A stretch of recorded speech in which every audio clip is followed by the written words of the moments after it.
21세기 들어 친일로 유명했던 대만에서 한국에 대한 이미지가 살살 바뀌는가 싶은 시점에 또 다른 빌런으로 대두되는 나라가 베트남입니다. 2010년대 이후 삼성전자 및 박항서 감독의 영향으로 한동안 친한 행보를 보여오는 듯했던 베트남에서는 2020년에 들어서 한국인에 대한 인종차별이 극심해졌는데요. 실제론 코로나 방역이 전 세계적으로 성공적으로 이루어지고 있는 한국을 베트남에 바이러스 전파하러 왔냐며 조롱하는 글이 부지기수입니다. 관광지에 많은 숙박업소와 음식점, 심지어 그랩 기사까지 한국인 손님을 거부하며 한국인들을 코리아 코로나라고 조롱하기까지 합니다. 베트남 다낭으로 온 한국인 관광객들이 시내의 폐병원으로 격리되었을 때 베트남 네티즌들 중심으로 반발했던 일을 기억하실 겁니다.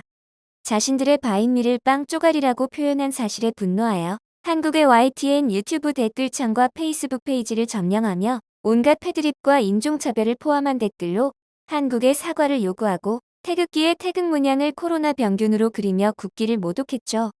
이후 혐한 기세가 도를 넘어 일본군 위안부, 세월호 참사를 조롱하고 북한을 옹호하거나 일제강점기, 코로나 바이러스 사망자 수 등을 조롱거리로 삼는 등 매우 심각한 수준으로 치달았습니다. 나라의 열악한 인프라가 외교 결례와 타국에 대한 혐오 조장에 대한 면죄부가 될 수는 없습니다.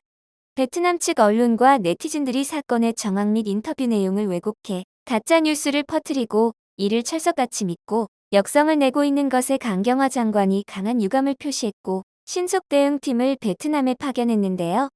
정작 2021년 여름 들어서 베트남에선 매일 10,000명의 코로나 확진자가 발생하며 비웃음을 샀죠. 당시 베트남 측에서 한국산 진단키트를 보내달라고 요청했는데 동시에 베트남 언론은 빠른 진단은 가능하지만 정확도가 떨어지는 한국산보다 베트남산 진단키트가 훨씬 정확하다며 자화자찬하고 있었습니다. 하는 짓이 중국과 무척 닮았는데 여행지로 자주 찾는 베트남은 자꾸 잊고 있지만 정식 국호는 베트남 사회주의 공화국으로 공산주의 국가입니다. 공산주의 일당 독재 국가로 현재 베트남의 유일한 정당이자 집권 정당은 베트남 공산당 일명 베트콩입니다. 반체제 행위들 중에 중국에 대한 비난이 들어가 있는 베트남은 중국에 대한 비난이 곧 베트남 정부에 대한 비난으로 연결되는 공산국가로 인접한 강대국 중국과의 사이가 완전히 틀어지는 건 역시 난처하고 위험한 나라입니다. 덕분에 혐한하는 일본과도 쿵짝이 잘 맞는데요. 중국 못지않게 자국 우월주의적인 의식이 강해 근자감이 심한 베트남의 혐한이 넘쳐나는 것에 한국에 대한 열등감으로 보는 시각이 많습니다. 베트남 전쟁 때 한국이 남베트남의 동맹으로 참전한 이후 베트콩이 승기를 잡고 공산 통일이 되면서 적국이었던 한국에 대해서 안 좋은 인식이었던 베트남은 승전 후 사회주의 국가가 되어 성장을 위해 선진국의 국가 성공 모델을 연구하며 한국을 벤치마킹했습니다. 70년대 베트남 공산당의 리더들 입장에서 일본은 따라하고 싶지만 감히 따라갈 수 없는 나라였고 한국은 1960년대까지 북한보다도 못 살던 나라였기 때문에 자기들도 따라할 수 있는 모델로 본 것입니다. 물론 이 벤치마킹을 성공하지도 못했습니다. 잘 따라하는가 싶다가도 희망이 보이면 예의 근자감이 돋아나며 다시 원점으로 돌아가기 일쑤였습니다. 베트남 농촌개발정책전략연구소 소장은 베트남이 1980년대 중반 개방개혁 정책 실시 이후 경제성장이 본격화하면서 도농 갈등을 해결하는 방법으로 한국의 새마을 운동을 받아들였다고 말합니다. 그러고는 공동체의 힘을 중시하는 문화와 전통이 비슷한 베트남에 매우 유용하다며 한국의 마을 지도자 육성을 위한 교육센터 구축 및 교육 자료 개발, 지역 개발 경험을 전수하는 전문가 및 컨설턴트 파견을 여전히 요청하고 있습니다. 스스로 1980년대에 받아들였다고 자찬하는 베트남은 아직까지도 원점인 상태에서 전문가를 요청하고 있는 것이죠. 그러나 새마을 운동은 지휘하는 전문가가 만들어낸 기적이 아닙니다. 자발적이고 적극적인 국민 참여가 핵심으로 세계 속속에서 성공을 거둔 일화는 체질 변화에 있습니다. 등진 고향에 다시 돌아와 정착하는 국민을 만드는 것이 새마을 운동의 핵심으로 게으른 민족은 어림도 없을 체질 개선 사업이죠.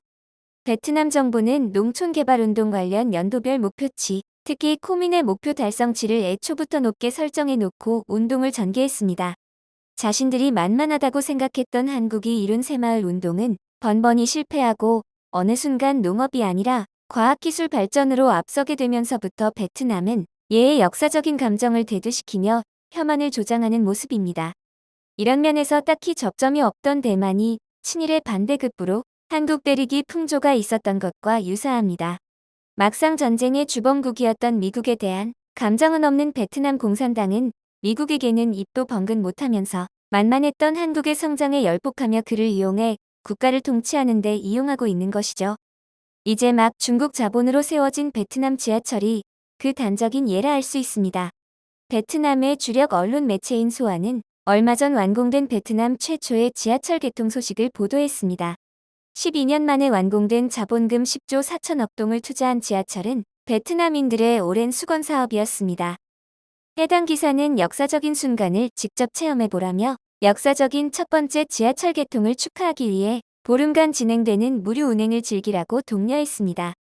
지하철 건설 사업이 시작된 2011년부터 첫 운행까지 무려 10년이 걸린 애물단지로 도심 곳곳에 지하철 역사가 지어진 시점을 기준으로 치면 3년이 지난 뒤에야 맺은 결실이지만 말없이 기다려줬던 하노이 시민들은 우리도 지하철이 있다고 들떠서 너도 나도 할 것 없이 인증샷을 찍으며 설렘을 감추지 못했습니다. 해맑게 기쁨과 흥분감을 감추지 않고 드러내는 사람들과 지하철 전체가 포토존으로 떠오르면서 각종 SNS상의 사진 업로드 소식을 전하는 언론은 노란색 안전선은 지키라고 지적하며 호들갑입니다. 무료 운행 이벤트로 몰려든 시민들은 저마다 애써 기대하며 즐거운 표정이지만 그러나 전체 8개 노선이 모두 정상 운행될 날은 기약이 없습니다. 개통된 구간은 옛 도심 동다에서 시 외곽 배후 주거지 하동지구로 이어지는 12개역 14km 구간으로 서울로 따지면 종로에서 일산 초입까지 단일 노선만 개통된 셈입니다.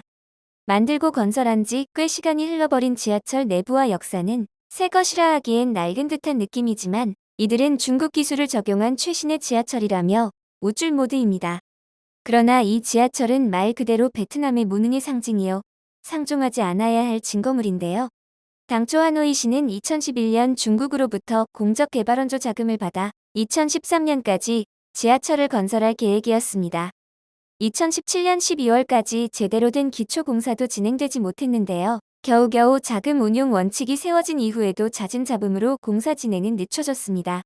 그런 와중에 팬데믹 사태까지 터져 사업 초기 책정된 8조 7,700억 동의 예산으로는 완공을 꿈꿀 수 없었습니다. 이렇게 공사가 지연된 원인은 베트남 특유의 갑질과 무능함 때문으로 자체적으로 건설할 능력도 자금도 없으면서 돈을 빌려 일단 외국의 건설사를 불러들였는데 우리나라 건설사도 있었습니다. 이들은 계약과 다른 토지와 자본 문제로 번번이 발목 잡히기 일쑤였고 대충대충 얼버무리며 공사를 추진하기만을 바랐고 이에 한국 건설사는 공사를 중단하고 2년여간의 허비든 시간과 공사비를 청구하는 소송 중입니다.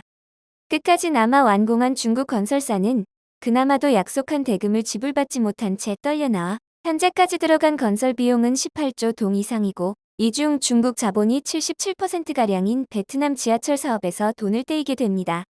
국제적으로 망신살이 뻗칠 일이 아닐 수 없는데요. 그 독하고 말 안 통한다는 중국 공산당 뺨 때리고 등쳐먹는 베트남 공산당은 부끄러운 줄도 모르고 희망으로 가득 차 있습니다.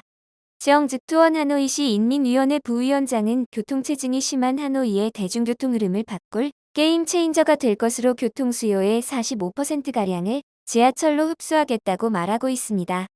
오토바이와 차량으로 번잡한 도심 속에 여전히 흉물스럽게 방치돼 있는 수많은 지하철 공사 현장 문제에 대해선 따로 언급하지 않았는데요. 이 와중에 베트남 네티즌이 철없는 발언으로 스스로 무덤을 팝니다. 한국이 공사를 멈춘 이유가 이런 최고의 지하철을 만들 수 있는 기술력이 없기 때문이다. 라고 안 믿길 소리를 싸질러 놓은 것입니다. 전 세계의 온라인상에 널리 퍼져 있는 선진국도 혀를 내두르는 한국의 지하철을 구경도 못 해봤는가 싶은 이 발언은 애처로울 정도입니다. 한국의 지하철은 기능면에서나 시설면에서 이용하기 좋기로 유명하죠. 한국을 다녀간 여행객이나 현재 서울을 살고 있는 외국인들은 한결같이 서울 지하철이 최고라며 엄지를 치켜 세우는데 말입니다. 지하철 첫 개통으로 한껏 들떠있는 베트남인들은 이제서 전 세계 지하철에 관심을 가지며 세계 1위로 평가받고 있는 한국의 지하철 모습이 거짓이라고 부정할 수밖에 없는데요. 베트남인들이 그도 그럴 것이 오토바이만 타다가 편하고 좋은 지하철을 이제서 타봤는데 한국은 이미 40년도 훨씬 전에 편리한 시설을 갖춘 지하철을 타고 있었다는 사실을 믿고 싶지 않았죠. 하긴 오토바이의 천국이지만 자국 브랜드 하나 없는 나라에 14km에 무려 10조나 퍼부은 지하철이니 오버도 이해가 갑니다. 낮엔 민간인으로 물자를 받고 밤에는 베트콩으로 변신해 총을 겨누던 이들이 태반일 오늘의 베트남 인성 다시 한번 알아갑니다. 영상을 끝까지 시청해주셔서 감사합니다. 구독과 좋아요는 영상 제작에 큰 힘이 됩니다.